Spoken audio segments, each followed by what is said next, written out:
BJP নেতৃত্বাধীন চৰকাৰখনে গো সুৰক্ষাৰ নামত বিভিন্ন আইন প্ৰণয়ন কৰি এসময়ত গোপালকসকলৰ পৰিয়াললৈ ভয়ংকৰ দুৰ্যোগ নমাই আনিছিল। গৰুৰ বজাৰসমূহ বন্ধ কৰি দিয়াৰ ফলত গোপালক তথা গো ব্যৱসায়ীসকলৰ মাজত পানীত হাঁহ নচৰা অৱস্থা হৈছিলগৈ। এই সকলোবোৰৰ উদ্দেশ্য আছিল গৌ মাতাক সুৰক্ষা প্ৰদান কৰা। কিন্তু একেখন বিজেপি চৰকাৰে এটা বিভাগ জলসম্পদ বিভাগৰ এক ষড়যন্ত্ৰমূলক তথা হঠকাৰী সিদ্ধান্তৰ বাবে ভয়ংকৰ দুৰ্যোগ নামি অহাৰ উপক্ৰম ঘটিছে এখন চৰকাৰী অনুজ্ঞাপ্ৰাপ্ত গৌশালালৈ। 10-15মান হ'ব নেকি? গৰু আপোনাৰ নে চব? এই গভৰ্ণমেণ্টৰ গভৰ্ণমেণ্টৰ মানে এইবোৰ ধৰা গৰু এখন গৌশালাহে।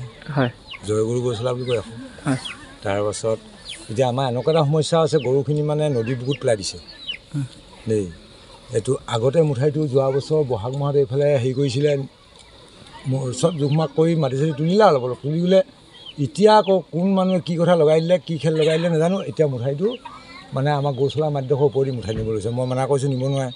সিহঁতি কৈছে ডিচিক জনাক, মই ডিচিক জনাইছোঁ, ডিচি একো কাণ চকু নিদিয়ে। আচ্ছা দেই গাই নদী। তাৰপিছত যদি চৰকাৰে যদি এইটো কিবা ব্যৱস্থা নলয়, তেতিয়াহ'লে এই গৰুখিনি মই কেনেকৈ বচাম? মই ইমান টকা খৰচ কৰিলোঁ। ইয়াত চাওকচোন, এই ঘৰৰ পৰা গোটেই সোপা ঘৰ বনাওঁতে কিমান টকা গ'ল?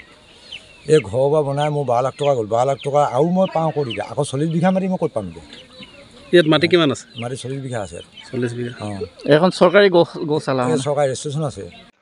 এইখন ধেমাজি জিলাৰ চিচিব গাঁৱৰ ৰাজস্বকৰ অধীনৰ 2 নং ধুনাগুৰি গাঁৱৰ ভেৰেকী বেতভঁৰাল বিলত অৱস্থিত শ্ৰী জয়গুৰু গৌশালা। 2022 চনৰ পৰা ধেমাজি, লখিমপুৰ, ডিব্ৰুগড়, চৰাইদেউ আদি জিলাৰ যিমানসমূহ অবৈধ গৰু আৰক্ষীয়ে জব্দ কৰিছে, সকলো গৰু জিম্মাত দিয়া হয় এই গৌশালাত। বৰ্তমানো 5 শতাধিক তেনে গৰু পোহপাল দি আছে এইখন গৌশালাৰ স্বত্বাধিকাৰী সুভাষ পালে। চব আছে, এভৰিথিং মানে চৰকাৰী যিটো নীতি নিয়মৰ বস্তু লাগে চব আছে ইয়াত। নোহোৱা বস্তু এইটো নাই। কোনোবা চাব পাৰে আমাক। গৰু ইয়াত আহিব। ইয়াত ডিব্ৰুগড় ডিষ্ট্ৰিক্টৰ আছে আৰু ধেমাজি ডিষ্ট্ৰিক্টৰ আছে। চব গৰু ইয়াতে জমা হয়। তো এতিয়া আপোনাক প্ৰটেকশ্যনৰ কাৰণে কোনো ব্যৱস্থা কৰা নাই? নাই নাই নাই, একো প্ৰটেকশ্যন ব্যৱস্থা দিয়াৰ পাছত কৈছে কি আমি চামগৈ কি হয়, এনেকৈ বুলি কয়। আপুনি যাওক, আমি চাম বুলি ক'লে। চাম কওঁতে এতিয়া মুঠাই মাৰি আছে। মুঠাইটো মাৰি দিয়াৰ পিছত আমাৰ গৰুখিনি নদীবোৰ পৰিব নাই? আমাৰ মাটিটো বৰবাদ হ'ল নাই? নদীবোৰ পৰিলে আমাৰ মাটিখিনি গ'ল, আমি গৰুখিনি ক'ত ৰাখিম? তেওঁ জানিবলৈ দিয়া অনুসৰি আজি পৰ্যন্ত চৰকাৰৰ পৰা তাৰ বিনিময়ত এটকাও লাভ কৰিবলৈ সক্ষম হোৱা নাই সুভাষ পালে। অতি দুৰ্গম স্থানত হোৱাৰ বাবে যথেষ্ট অসুবিধাৰ মাজেৰে নিজৰ গাঁঠিৰ ধন ভাঙি গৰুসমূহ পোহপাল দি আহিছে। আনকি গৰুক ভেকচিন দিবলৈ এজন পশু চিকিৎসা কৰ্মীও নাযায় তালৈ। সম্প্ৰতি গাই নদীৰ বাওঁপাৰৰ মথাউৰিটো বৃদ্ধি কৰিবলৈ জলসম্পদ বিভাগে কাম হাতত লৈ কাম কৰি আছে।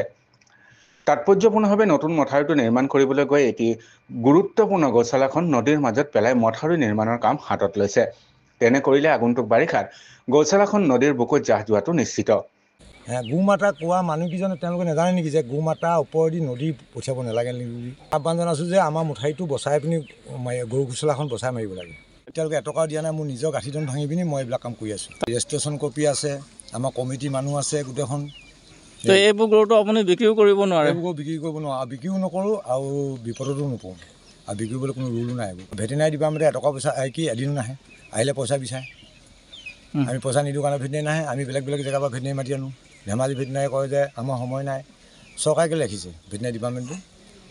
গৰু চাব ৰাখিছে নে এনেই তাত টেবুলত বহি থাকিব ৰাখিছে? গৰুবিলাক যে পুলিচে ধুই পিনি দিয়ে, তই কেলৈ লওঁ বুলি কোৱা মানুহ আছে। আচ্ছা, কেলৈ লওঁ বুলি কোৱা? মই কেলৈ নল'ম বুলি কওঁ? ল'মেই মই দেই। কেলৈ লওঁ বুলি কয় তেনেকুৱা মানুহ ওলাইছে, কিন্তু ওলাইছে যে মই সেইটো কেটেপ নকৰোঁ, ল'মেই। নাই এতিয়াতো গৰু ঘূৰায়ো নিয়ে আপোনাৰ ওচৰৰ পৰা? নিয়ে। এইটো ক'তো অৰ্ডাৰ লাগিব। ক'তো অৰ্ডাৰ হ'লে নিব পাৰিব, ক'তো অৰ্ডাৰ নহ'লে ইয়াতে থাকিব। আছে গৰু এতিয়া।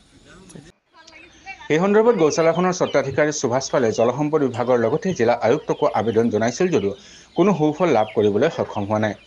শ পুৰা আবাদীৰ মাটি পৰি থকাৰ পিছতো আচলতে কাৰ প্ৰৰোচনাত পৰি গৌশালাখন ধ্বংস কৰি বেকাকৈ মথাউৰিটো নিৰ্মাণ কৰিবলৈ লোৱা হৈছে, সেয়া আশ্চৰ্যজনক। সমগ্ৰ বিষয়টোৰ ক্ষেত্ৰত মুখ্যমন্ত্ৰীৰ হস্তক্ষেপৰ আহ্বান জনাইছে গৌশালা কৰ্তৃপক্ষই। 22 চন 3 মাহ 1 তাৰিখৰ পৰা গৰু আছে। সেই প্ৰমাণপত্ৰ আছে আমাৰ লগত। কাগজে প্ৰমাণপত্ৰ ক'ব নহয় কিমান তাৰিখে কোন থানাই গৰু দিছিলে, প্ৰথম কোন থানাই কিমান তাৰিখে দিছিলে।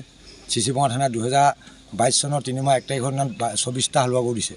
সেই 24টা হালোৱা গৰু এতিয়াও আছে ইয়াত, গম পালেনে?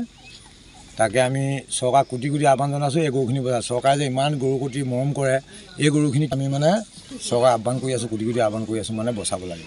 গো সুৰক্ষাৰ নামত গো পালকসকলক হাৰাশাস্তি কৰা বিজেপি চৰকাৰে এই ক্ষেত্ৰত কি পদক্ষেপ গ্ৰহণ কৰে সেয়া লক্ষণীয় হ'ব। ধেমাজি জিলাৰ পৰা সঞ্জয় নাথৰ ৰিপৰ্ট।